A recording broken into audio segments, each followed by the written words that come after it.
राखी सावंत को हाल ही में Chhatrapati Shivaji Maharaj international airport पर देखा गया, जहां उन्होंने अपनी जिंदा दिल शख्सियत और मुनफरिद अंदाज से सबकी तवज्जो हासिल कर ली।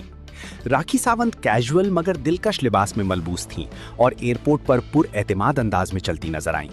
अपनी बोल्ड शख्सियत के लिए मशहूर राखी ने एक बार फिर अपने स्टाइल और खुद एतमादी से साबित किया कि वो हर मौके पर नुमाया रहना जानती हैं।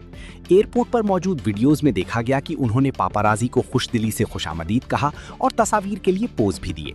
वो खुशगवार मूड में दिखाई दी और मीडिया से मुख्तसर गुफ्तगू भी की, जिससे ये लम्हा मजीद दिलचस्प बन गया। ये वीडियो सोशल मीडिया पर तेजी से वायरल हो गई, जहां मद्दाहों ने भरपूर रद्द-ए-अमल दिया।